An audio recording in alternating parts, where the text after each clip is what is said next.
Hi friends, ഇന്ന് ഞാനൊരു ഉണക്ക ചെമ്മീൻ്റെ റെസിപ്പിയാണ് കാണിക്കാൻ പോകുന്നത്. നല്ല പച്ച തേങ്ങ അരച്ച് കറി വെച്ച ഉണക്ക ചെമ്മീൻ. അപ്പോൾ നമുക്ക് വീഡിയോയിലേക്ക് പോകാം. അപ്പോൾ നമുക്ക് അതിന് എന്തൊക്കെയാണ് വേണ്ടുന്നതെന്ന് നോക്കാം.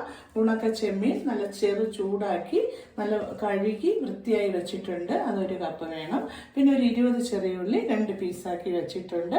പിന്നെ നമുക്ക് മുളക് പൊടി 2 സ്പൂൺ, മല്ലിപ്പൊടി 1 സ്പൂൺ, കുറച്ച് മഞ്ഞൾപ്പൊടി, പിന്നെ അരമുറി പച്ച തേങ്ങ വേണം, പിന്നെ കടുക്, പിന്നെ വാളംപുളി വേണം, വെളിച്ചെണ്ണ വേണം, കറിവേപ്പില, തക്കാളി ഒരെണ്ണം എടുത്തിട്ടുണ്ട്, 3 പച്ചമുളകുണ്ട്, പിന്നെ മുരിങ്ങക്കായ ഒരു ചെറുതെടുത്തിട്ടുണ്ട്, പിന്നെ വറ്റൽ മുളകും. ഇത്രയും സാധനങ്ങളാണ് വേണ്ടത്. ആവശ്യത്തിന് ഉപ്പും. അപ്പോൾ നമുക്ക് ഒരു ചട്ടി അടുപ്പത്ത് വെച്ച് ചൂടാകുമ്പോൾ എണ്ണ ഒഴിച്ചു കൊടുക്കാം. എണ്ണ ചൂടായതിന് ശേഷം കടുക് ഇട്ട് കൊടുക്കാം.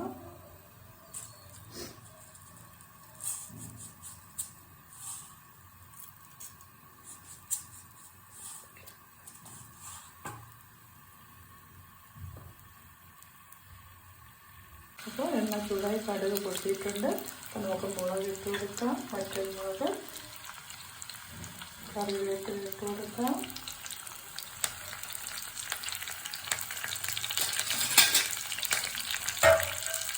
നമുക്ക് ചെറിയ ഉള്ളി ഇട്ട് കൊടുക്കാം.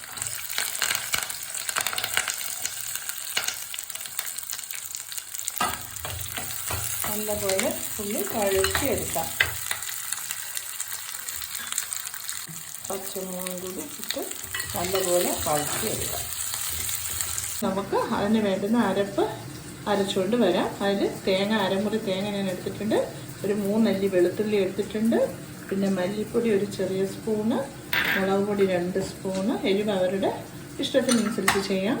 പിന്നെ നമുക്ക് വേണ്ടത് മഞ്ഞൾപ്പൊടിയാണ്. ഇത്രയും കൂടി ഞാൻ അരച്ചുകൊണ്ട് വരാം.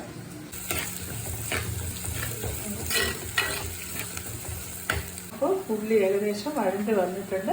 ഇനി നമ്മൾ അരച്ച് വെച്ച മസാല അരപ്പാണ് നമ്മൾ ഇതിലോട്ട് ഇടുന്നത്. അധികം നല്ലപോലെ അരയണ്ട, ഒരു ഏകദേശം ഒരു 3/4 ഭാഗം അരഞ്ഞാൽ മതി.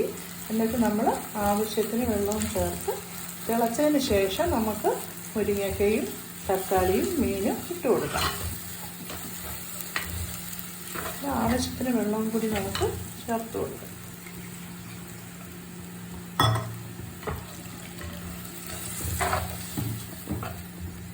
ഉപ്പ് ഇടുന്ന ആവശ്യത്തിന് ഉപ്പ് ഇട്ട് തിളക്കട്ടെ. അതിനുശേഷം നമ്മൾ കുറച്ച് പുളി എടുത്ത് വെച്ച പിഴിഞ്ഞ പുളി വെള്ളം കൂടി ഒഴിച്ചു കൊടുക്കണം. ഉപ്പിട്ട് കൊടുക്കണം. തിളച്ചതിന് ശേഷം മുരിങ്ങക്കായും തക്കാളിയും ചെമ്മീനും കൂടെ ഇട്ട് കൊടുക്കാം. ഉപ്പ് കൂടി ഇട്ട് കൊടുക്കാം. അപ്പോൾ തിളച്ച് തുടങ്ങിയിട്ടുണ്ട്. അരപ്പൊക്കെ തിളച്ച് തുടങ്ങി. നമുക്ക് തക്കാളി ഇട്ട് കൊടുക്കാം, മുരിങ്ങക്കായ ഇട്ട് കൊടുക്കാം, ഉണക്ക ചെമ്മീനും ഇട്ട് കൊടുക്കാം.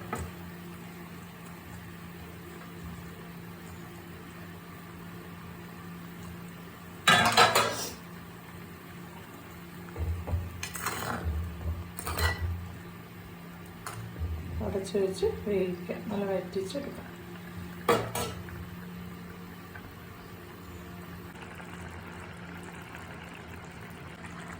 തിളച്ച് നല്ലപോലെ തിളച്ച് വറ്റാറായിട്ടുണ്ട്.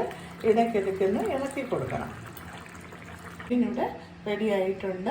ഇതിനോടൊപ്പം തന്നെ നമുക്ക് കുറച്ച് ചോറ്, അതായത് വെള്ളച്ചോറ്, സുരേഖ അരിയുടെ വെള്ളച്ചോറും കുറച്ച് ചെമ്മീൻ കറിയും ഉണക്ക ചെമ്മീൻ വറ്റിച്ചത്, തൈരും കുറച്ച് അച്ചാറും നല്ല കോമ്പിനേഷനാണ്. ഇത്രയും കൂടി നല്ല ടേസ്റ്റാണ്. എല്ലാവരും ഇതൊന്ന് ചെയ്ത് നോക്കണം. ചെയ്ത് നോക്കാത്തവർക്ക് വേണ്ടിയാണ്. അപ്പോൾ അടുത്ത റെസിപ്പിയുമായി കാണുന്നത് വരേക്കും ടാറ്റാ, ബൈ.